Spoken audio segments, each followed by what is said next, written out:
E se falássemos de fé? Este é o novo podcast que eu e o Sr. Padre Manuel Ribeiro, da Paróquia da Alfândega da Fé, decidimos, improvavelmente, começar. De um encontro que se diria improvável, surge este novo podcast. E pretendemos, no fundo, responder a algumas questões que nos vão colocando sobre a ligação da fé ao desenvolvimento pessoal e também coisas que nos inquietam. E onde é que está este lugar da fé?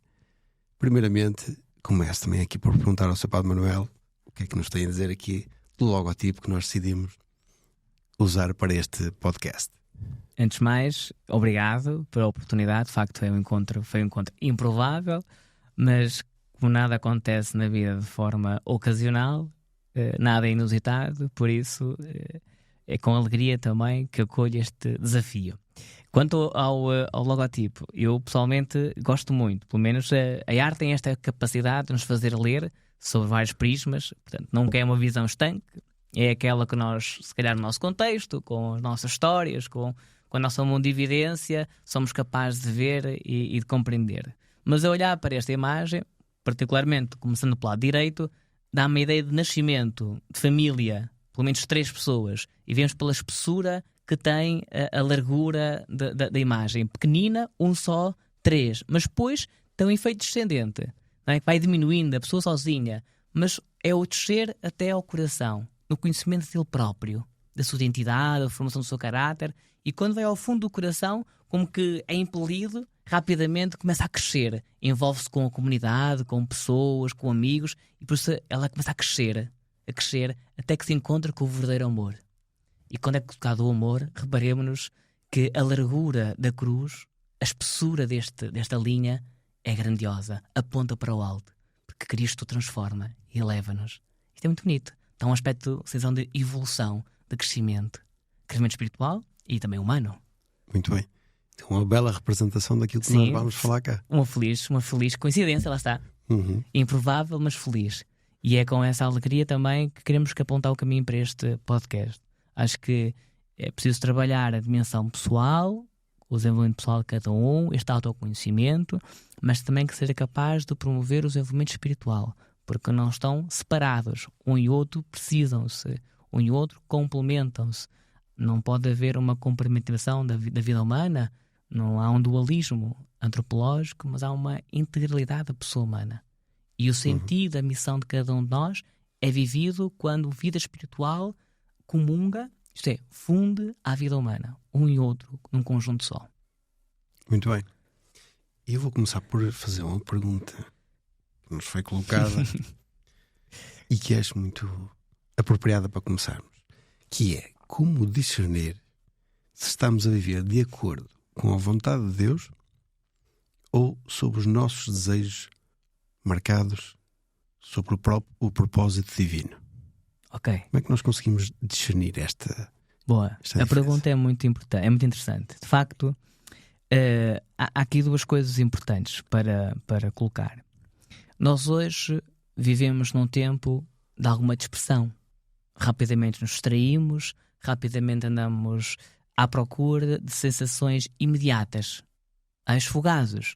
Nós encontramos e percebemos isso até às vezes que nós nos mergulhamos a fundo, por exemplo, nas redes sociais.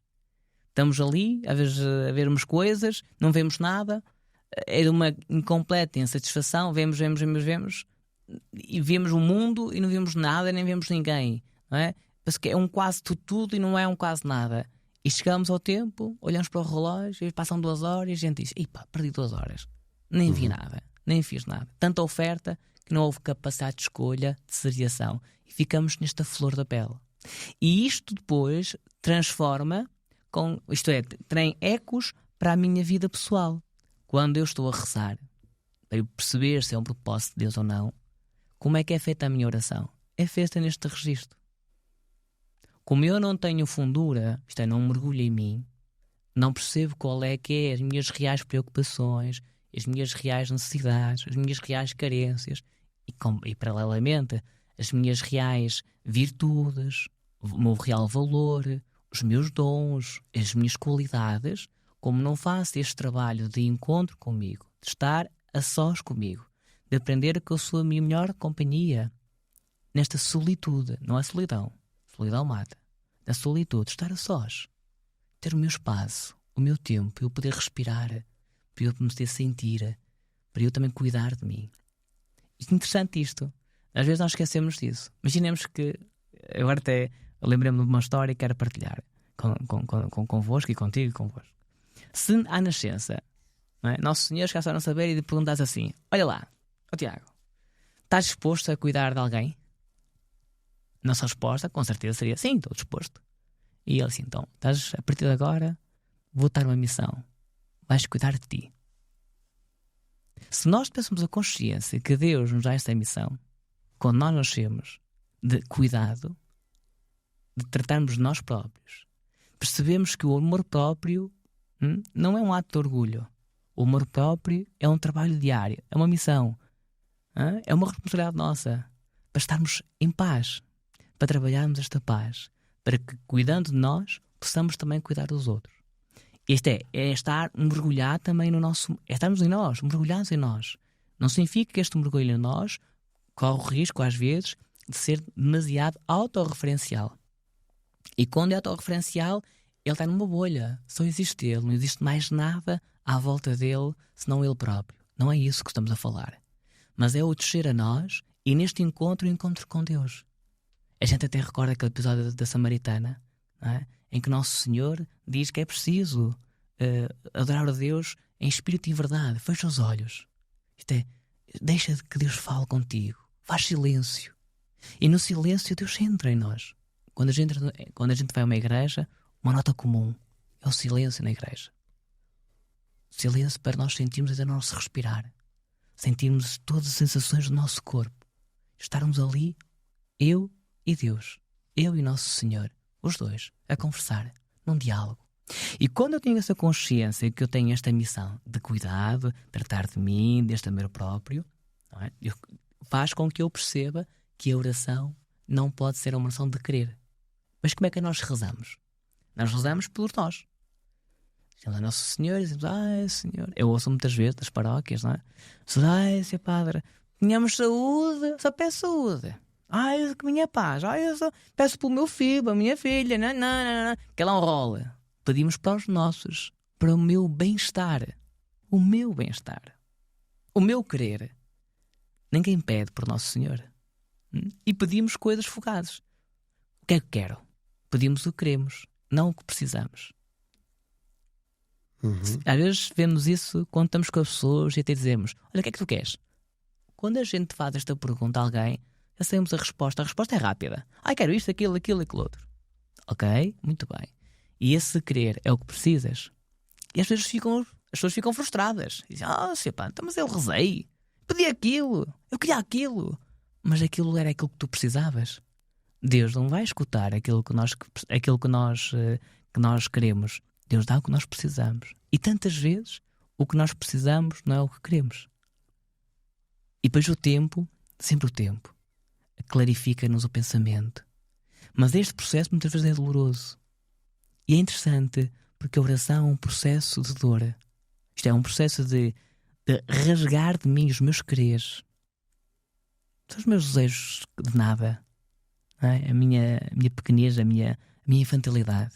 Para me tornar maduro. Bonito este processo que vai largando para olhar para o que é preciso. Para o que é realmente importante. Então a oração abre esta porta para este efeito. Rezar é colocar-me de joelhos. Quando a gente está com uma atitude de desespero, quer desistir, já cansou tudo, então reza. Não sei rezar, fala com o Nosso Senhor. O resto vem depois.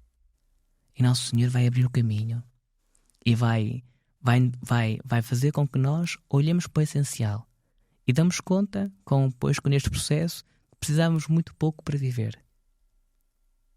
Mas precisamos sempre de duas coisas essenciais na nossa vida: pessoas e o amor retributivo. Tendo essas duas coisas, o resto não conta. Porque quando a gente morre, ou está à porta da morte, queremos as coisas ou queremos a pessoa ali ao nosso lado. Não há dinheiro no mundo que possa pagar a morte ou trazer da morte um filho que faleceu, uma mãe ou um pai. Não se pode pagar a alguém que goste de nós. Isto não existe. Não há dinheiro para isso. Não são as pessoas no final que contam. E Deus é muito simpático connosco. Quer à nascença, quer à morte, tornam-nos todos iguais. É verdade. É? Então diria que é preciso estar consciente, é preciso entrar no nosso silêncio interior, sentir, do que estar só em modo automático, não é? Rezar não é só deitar cá para fora uma oração, é preciso senti-la, é preciso estar consciente daquilo que estamos a fazer, não é? É isso, Tiago. A oração é uma relação. Qualquer relação implica como duas pessoas, não é? Dois seres. Um fala, um escuta e vice-versa. Mas a relação também precisa de conhecimento. E o conhecimento só é dado com o tempo. Quando sou capaz de ter tempo para aquela pessoa. E naquele processo de conhecimento, essa pessoa vai trazendo para mim muito do que ela é. Mas na relação com Deus é muito interessante isto. Quando a gente acorda, isto é até agora com uma pausa. Quando a gente acorda, devíamos acordar todos os dias com esta consciência que somos gratos pela vida que temos. Abrimos os olhos, estamos a respirar. Só que nós muitas vezes entendemos isto como um direito. A vida é um direito meu. Quando nós começamos a perceber que a vida é um direito e não um dom, então eu sou o senhor da minha vida. Eu é que mando, eu é que sei, eu quero. Isto faz-nos lembrar aqueles garotos mimados, não é? Eu é que sei, não? Eu faz-me à minha infância, não é? Minha mãe sofreu muito comigo. Era fazia muitas vezes, não quero, arranhazava ali um bocadinho ali. Mas, e depois com o tempo, sempre o tempo, com muita humildade, a vida vai-nos construindo e Deus tem um papel importante, e a família no processo educacional. Mas nós somos assim.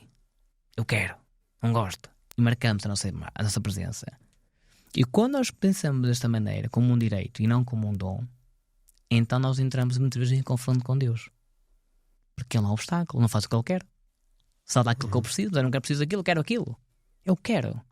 É um direito. Mas usamos a bandeira do direito. Mas o que eu quero chegar com isto é o seguinte: quando compreendemos que nascer é um dom, então o respirar mais dom é perceber, olha que bonito, se pensássemos assim, é perceber que eu sou importante para Deus. Deus precisa de mim. Caramba, Deus precisa de mim. Mais, dá a sensação que Deus tem mais fé em mim próprio do que eu nele. Não é? Exato. Deus tem fé em mim. Assim, Deus tem fé em mim. Olha que engraçado. Tomássemos esta consciência em nós que Deus tem fé em mim, que acredita em mim, precisa de mim. Se eu estou aqui, é porque Ele quer que eu esteja aqui para fazer alguma coisa. Dá-me uma oportunidade de que a minha vida seja valiosa para alguém, até para Ele. É como quando um pai e uma mãe, quando recebem um filho, como um dom de Deus, sentem-se gratos, não um direito. Foi um dom que lhe foi dado nas suas mãos. Por isso que o pai e a mãe amam mais o filho do que o filho vai amar o pai e a mãe. Amam primeiro, né? Têm fé nele, antes do filho ter fé nos pais. Com Deus é a mesma coisa. Deus tem fé em nós. Somos valiosos para Ele. Ele é importante para nós. Deus quer nos fazer diferentes. Então, quando nós tomamos esta consciência, então o que é que vai acontecer? Muda completamente o nosso estar. A nossa percepção das coisas. Então vamos perceber que rezar é fruto desta relação. Desta relação de alguém que me ama primeiro, que tem fé em mim e que me diz que sou valioso. E neste tempo, no tempo de hoje, já deste conta como as pessoas são maltratadas umas com as outras. Parece que nada é valioso. Parece que amar é um prejuízo. Não é? E é verdade, amar é um prejuízo, é um risco, não é? É um risco que pode ser calculado, não, mas é um risco em que podemos perder tudo, não é? Ou ganhamos muito. Mas é esta consciência muito em nós pensamos sempre assim, que dar é sempre receber. Não. Amar é estar à espera de não receber. Amar é oferecer. Amar é simplesmente oferecer. Então, mas se outra pessoa não retribui aquilo que eu faço, que eu dou, qual é o problema? Não retribui. É com ela. Olha para ti. Mas tu deste tudo. Fizeste tudo. Ai, fiz, claro. Mas o que é que aprendeste com isso? O que é que este processo de amar a outra pessoa, o que é que ele te mudou? O que é que aprendeste? E quando começo a fazer estas perguntas, começo a dar conta que a mim, afinal, foi descoberto um mundo dentro do meu próprio mundo. Aquela pessoa que, apesar de me ter feito sofrer deste prejuízo, não receber da mesma maneira, despontou em mim novas características, novas virtudes. Então o que é que vai gerar no coração? Tudo menos ódio. Não há rancor, não guardamos isso. Então começamos a olhar para aquela pessoa até com gratidão. Até com admiração, assim, que realmente, olha, ainda bem que apareceu na minha vida, que me ajudou a perceber isto de forma diferente. Ora, então a relação é esta descoberta de coisas novas. Então Deus vai descobrindo em nós coisas novas. Vai-nos despindo dos nossos quereres, das nossas vaidades, das nossas coisas, dos nossos sonhos, para nos apontar para o que é essencial. Mas como Ele ama sempre mais, é verdade, sempre mais, tem uma paciência connosco, mas como Ele ama sempre mais, gera em nós esta capacidade de sermos também diferentes.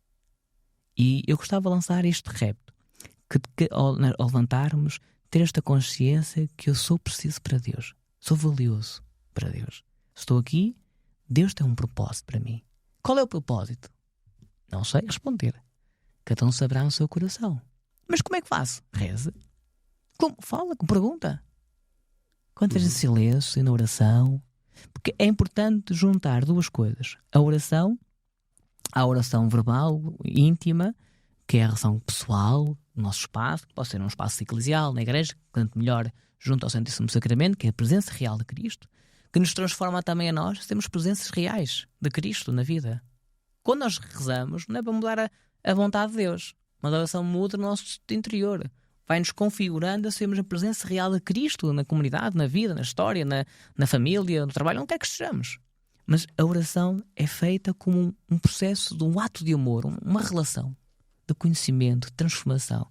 E depois a vivência eclesial, a missa. Quando a gente vai à Santa Missa, é brutal. É brutal quando nós entendemos-la. Quando nós compreendemos, estamos ali com Jesus. Está ali novamente aquela cruz a sangrar por nós, a dar-se por nós. E nós vamos comungá-lo. O mais sagrado que há no universo entra nas nossas mãos, vem para o nosso coração, está connosco. Deus entra em nós. Mas este processo é um fim de linha, não é? Há um caminho anterior, que é o caminho no fundo, dos alicerces. E quando nós saímos a percebemos muito bem como, há como que um fogo, uma vontade, que não se explica, mas queremos estar lá. Não se explica, mas queremos estar lá, não é? Faz lembrar às vezes a história de um avô que teve agora a sorte, a graça de ter uma netinha, a contar-me, todos os dias aquele homem, faça chuva, faz sol, vai ver a netinha. Porquê? Isto disse, mas ele se calhar nem a conhece, não é? Mas para ele, ele conhece-a, quer estar lá, todo o tempo é pouco. Então isto faz-nos ajuda-nos a perceber que quando o amor nos toca, nós vamos atrás, não desistimos. Não sei se... Vemos que isso é que é verdadeiro amor incondicional, que não impõe condições para troca. Eu troco o amor por alguma coisa que estou a guardar retorno. E também podemos falar sobre que há várias linguagens de amor, não é? Claro.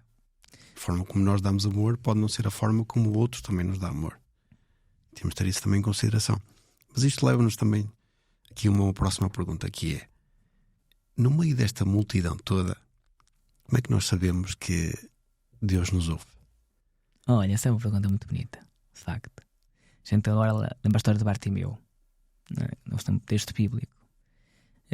Bartimeu era um cego que estava à margem do caminho e se dá conta que aparece ali Jesus, ouve, não é? E começa a gritar no meio da multidão. Mas vamos imaginar esse cenário. O cenário era de festa, de feira, um mar de gente, uma barulheira brutal. E o texto sagrado que ele começou a gritar: Jesus, filho de David, tem piedade de mim, tem compaixão de mim. E as pessoas mandavam-no calar. Cala-te, cala-te, cala-te. Mas naquela multidão Deus ouviu. Deus escutou, está ali. Mandou-o chamar.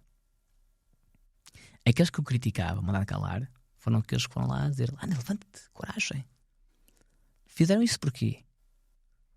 O povo é assim, nós somos assim, gostamos sempre de ver aqui espetáculos, não é? Aquilo que passou do bestial, da besta a bestial, se chamou porque é importante. E ele dá um salto e vai a correr. A gente nunca viu um cego a correr, não é? Então, mas vai ao encontro. Mas o que mostra é que Deus ouve-nos quando nós rezamos com humildade. Se queremos dizer, se temos que perguntar, Deus Nosso Senhor tem um ponto fraco? Tem. É o amor que tem por nós. É um amor grande. Ele tem fé em mim. Ele até me deixa-me pecar. A gente olha para a figura, mesmo vamos olhar para a última ceia. Nosso Senhor, com os discípulos, e de repente há ali um que está já inquinado para o outro lado. Nosso Senhor não ralha com ele. Só pergunta, só lhe diz, o que tens que fazer, fala depressa. O que tens que fazer, fala depressa. Claro, com uma dor grande. Perdeu um filho, mas foi a nossa vontade que quis afastar. Mas aqui, vai mostrar que o ponto fraco de Deus é o amor que Ele tem por nós. Mas tem outra coisa, que é, quando nós rezamos com humildade, quando nós falamos com humildade e de forma perseverante, não é uma coisa fugaz. Não é só, pronto, é preciso, ok? Não. Perseverante. Porque é na perseverança que mostramos se desistimos ou não desistimos. Se a pessoa é importante ou não é importante. Quando é algo muito importante, quando é uma pessoa mesmo muito importante, nós não desistimos dela. Nem conseguimos largar. Não é? Por isso, e a humildade. Eu lembro-me agora do episódio bíblico de uma pagã. É interessante perceber isto. Ela foi ao encontro de Jesus pedir que a filha ficasse curada. E no diálogo é muito interessante. Nosso Senhor começa a dizer-lhe que ele não veio para eles, não é? Que as migalhas, tem uma expressão muito interessante, que as migalhas ou o pão não é para os cães.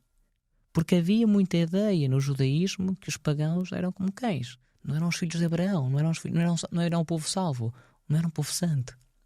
Era uma coisa assim à margem, com um cão. E a humildade da resposta daquela mulher impressiona, inquieta. Ela diz assim, tens razão, Senhor, mas até os cãezinhos comem das migalhas que caem no chão. E Nosso Senhor termina sendo assim, é grande a tua fé. Vai, faça-se como tu pedes. Deus pôs à prova. Deus põe-nos à prova. Mas tu amas mesmo? Estás a pedir o quê? Mas tu estás disposto até quê? É assim. Não há outra forma. Quando o amor nos toca, quando nós sentimos este toque de amor, a gente vai lá. E para a outra pessoa, mesmo uma relação entre duas pessoas, saber que alguém não desiste de nós, que vai à luta, mesmo nós darmos pezinharmos, ela sabe bem. Sabe bem saber que aquela pessoa está ali por nós, que não desiste. Que não desiste. E nós aí sentimos tranquilos, não há uma paz em nós. Porque o mais belo da nossa vida, isto é uma graça. Chegarmos a um tempo da nossa vida e sermos valiosos pela nossa inutilidade. Eu tenho uma experiência na minha casa de uma tia minha que a parte final da vida cuidava de um tio meu. Houve um momento que estava mais acamado e tudo, e ela sempre ali. A gente diz, está ali, é um inútil. Não, está cheio de história. E de ter saudades disso, tantas pessoas que eu tive a graça de conhecer como cuidadores informais, olhavam para aquela pessoa, para alguns aquilo não é nada. Vamos provocar a eutanásia, coisas assim, não serve para nada, já não tem nenhuma utilidade. Mas para aquela pessoa que cuida, que ama, tem muita utilidade. Então esta é uma graça de percebermos ao final da vida que sermos compreendidos o nosso valor pela nossa inutilidade. Saber que tem alguém que há por nós, que vai atrás de nós. Ter alguém que não desiste, que cuida, que tem paciência connosco, que não olha para aquela figura ali prostrada, mas que vê naquele olhar um coração que sempre se apaixonou um pelo outro. Estás a ver? Como é bonito isto. Ou ter esta consciência de que este ato de cuidar é um ato que representa alguém que não deixa nada para trás, que não deixa ninguém para trás, que apesar de não ter o mesmo caminho, vem atrás a buscar-me. Não é? É ter a consciência que, apesar da outra pessoa já ter mais saltos, ele vem cá e diz, anda, faz isto, faz aquilo outro. É bonito às vezes nas relações, eu vejo os casais, quando há um certo despique positivo, que atenção, em um começa a trabalhar uma parte do seu autoconhecimento, do seu desenvolvimento pessoal, e até espiritual, e começa a dizer: olha, faz desta maneira também, olha, faz aquilo outro. E este pica-pica vai com que, criando os dois uma estrutura diferente, vão os dois evoluindo. A nossa vida tem que ser uma evolução. Porque se a nossa vida não for uma evolução, se nós mantivermos igual como éramos há 10 anos atrás, isto alguma coisa está errada connosco. Sim. Não é? Isto não pode ser. Nós temos que ser muito mais do que isto. E temos que trabalhar muito mais do que isso. Mas trabalhar o quê? Às vezes a gente vê em alguns livros e algumas pessoas a falar do autoconhecimento. Mas o autoconhecimento autorreferencial é como uma matriz espiritual muito estoica, muito materialista. Não, é muito mais do que isso. Temos que voltar cá dentro, sim senhora, saber quem nós somos, as nossas fraquezas e as nossas virtudes, e depois enquadrá-las. Quando nós fazemos este enquadramento e aceitamos-las, pronto, eu sou assim. Agora, mas apesar de ter este defeito, eu vou ter que trabalhá-lo. Nunca te aconteceu? A mim já me aconteceu. Até comigo próprio. Há gatilhos que não são lançados na nossa mente quando alguém fala de determinados assuntos. Que fica logo nervoso, que lhe está o sangue. E disse assim: calma, porquê que eu tenho esta reação? Pois que a gente começando a olhar a fundo a nossa vida, a nossa história, percebemos que está ali uma fragilidade nossa. E nós depois temos aqui a relação agressiva porque é alguém que entra no mundo que para nós é um problema. E em vez de termos esta capacidade assim, calma, para, Manuel, para, o que é que aconteceu? Pronto, aconteceu isso. Vamos enquadrar isto. E vamos rezar, porque nós aos erros não curamos. Mas falamos com o Nosso Senhor, colocámos na oração: olha, tenho este problema, eu sou assim, assim, assim, e tu gostas mesmo de mim assim, com estes pecados todos. Olha, tu cura-me isto, ajuda-me a resolver estes problemas, ajuda-me a corrigir este erro em mim, estas falhas em mim, e integrá-las na minha vida. E chama-se isso misericórdia. E daí vem o perdão. Com o perdão até podemos fazer aqui um bocadinho, mas são estas duas que nos ajudam a perceber o caminho que é de comunhão.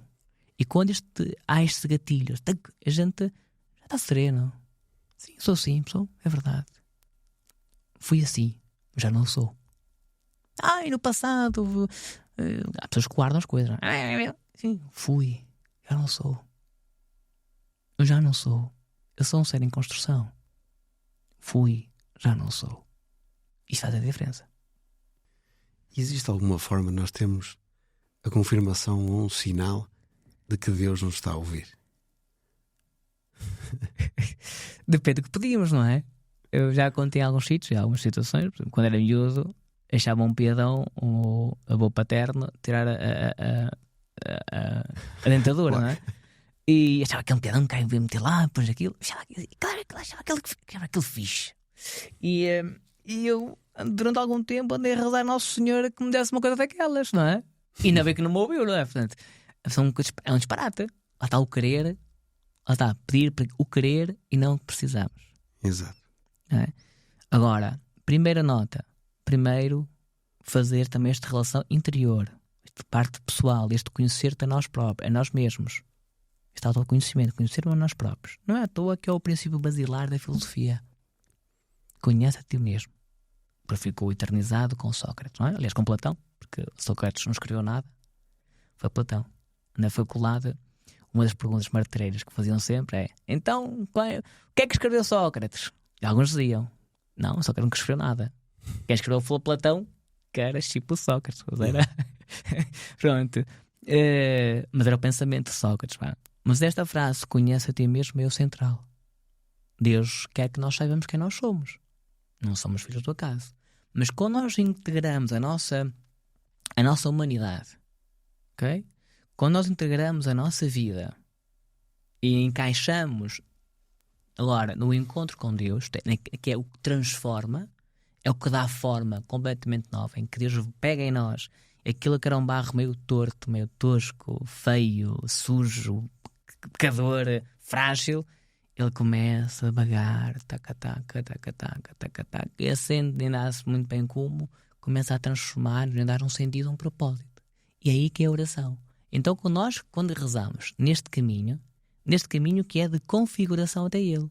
Portanto, a oração é fazer com que a minha vida, o meu coração, comungue, isto é, cruze o coração de Deus quase numa perfeita mescla, uma perfeita simbiose. Aí sabemos que estamos a pedir. Então nós vamos dentro de nós saber o que é que vamos rezar. E sabemos que Deus escuta. Não é? Agora, é a forma como eu coloco as coisas. Só que nós muitas vezes colocamos as coisas como dados adquiridos. Olha, eu quero isto e aquilo. Não é? A pergunta é o contrário. Olha, Senhor, eu ando a pensar muito sobre isto.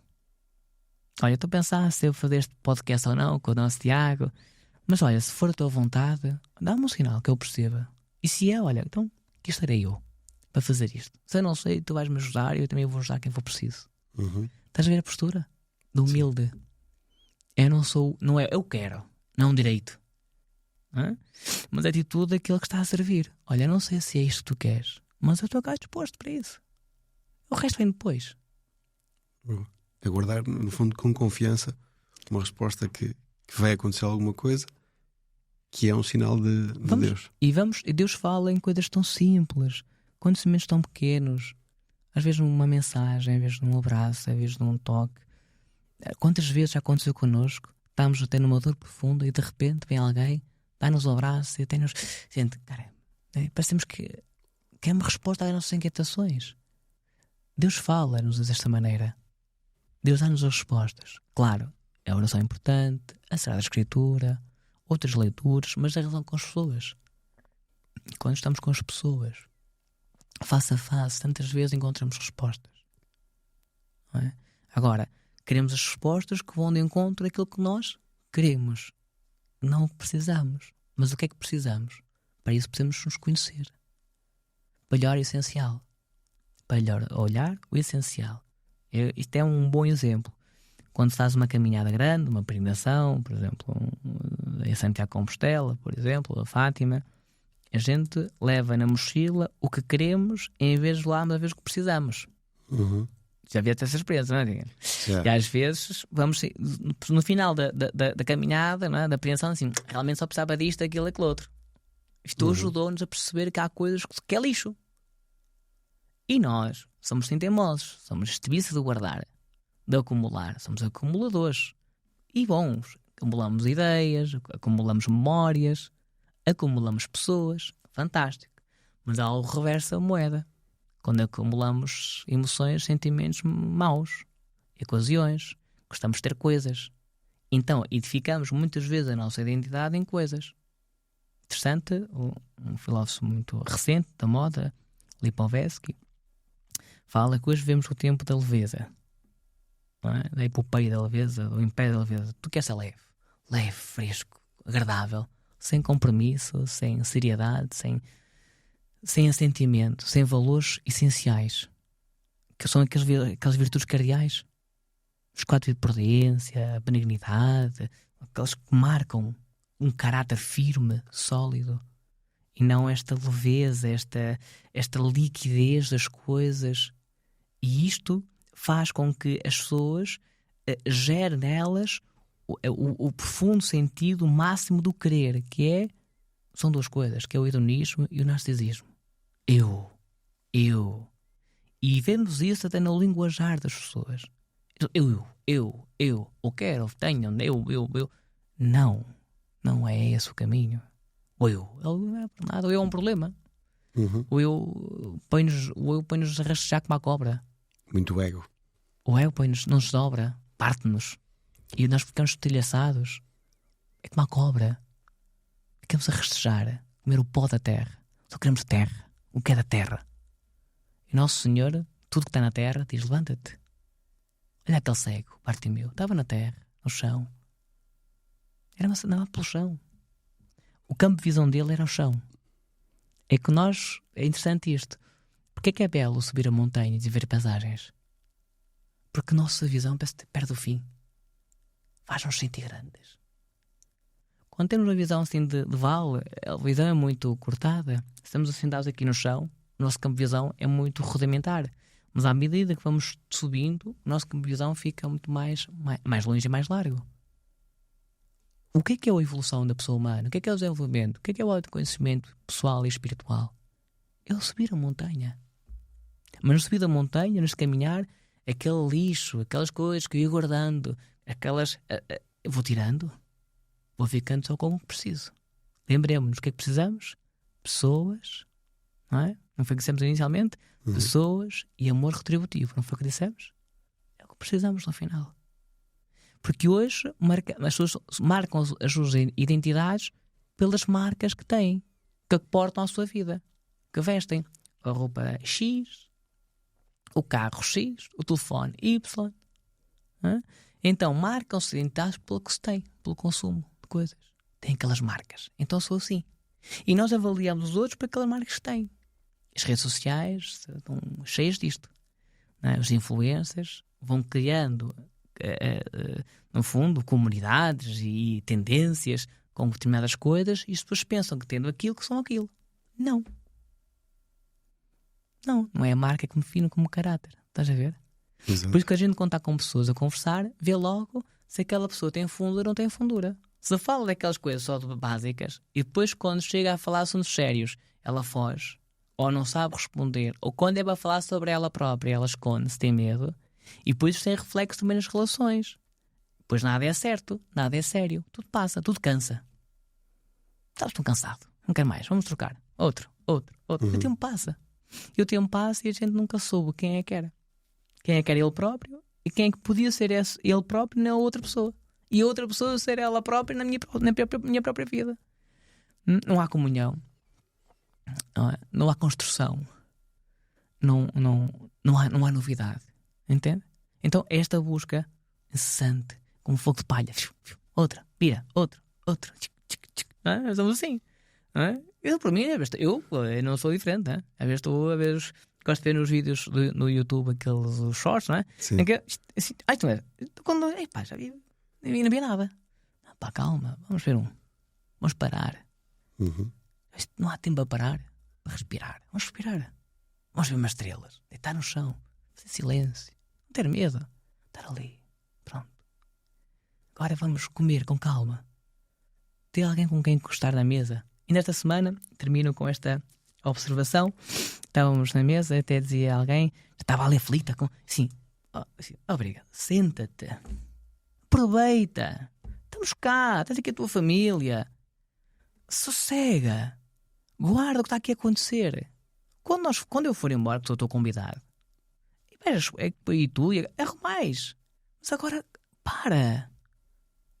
Se não vais arrumar, fazes tudo, o tempo passou e eu pergunto, tiveste um jantar? Não tiveste. Ficou alguma coisa deste jantar? Não ficou nada. Estás cansada? É mais um dia como o outro. Não, para. Possas chegar à noite e dizer assim, caramba, que bom, olha, eu gostei deste jantar. No nosso interior, no nosso silêncio interior, antes de adormecer e rezar, agradecer, que bonito. Olha o que aprendi hoje. Olha, que essa situação, olha, amanhã até acordo diferente. E depois abro os olhos e digo, olha, nossa, Deus gosta de mim, sou valioso. Depois do que aprendi ontem, vou aplicá-lo hoje, com alguém. E se nós criássemos este movimento global e geral, acho que transformávamos o mundo. Começando por nossa própria casa, naturalmente, não é? Portanto, eu espero que vocês tenham gostado deste podcast, que tenham gostado aqui das questões que foram colocadas e também deixo aqui o desafio de colocar mesmo questões. Podem escrever nos comentários as vossas questões que possam ter aqui para o seu Padre Manuel e que nós, mais tarde, em outros episódios, vamos responder. Quero agradecer novamente aqui ao Padre Manuel Ribeiro por proporcionar este podcast e por todas as aprendizagens que nos passam. Eu é que agradeço a oportunidade de estar aqui contigo, Tiaguinho, e também com estas pessoas que nos vão acompanhar, e lanço o desafio e o repto para que voltem também a ver e a rever as vezes que for necessário e que partilhem, que deem a conhecer também nas suas redes pessoais e sociais este podcast, que façam a subscrição, que é gratuita, não é? E divulguem nos seus espaços e também que tenham a coragem de colocar as suas questões para que, se possível, e há de ser possível com certeza, darmos uma resposta às questões. Porque o bonito de tudo não é a resposta, é a pergunta. Mais difícil de tudo é a pergunta. Da pergunta vem o resto. Do problema vem a solução. E todos nós temos perguntas. Então, mais uma vez, reitero e convido a todos que coloquem as suas questões e agradeço também este tempo que me escutaram. Bem-ajam. Obrigado. E até ao próximo episódio.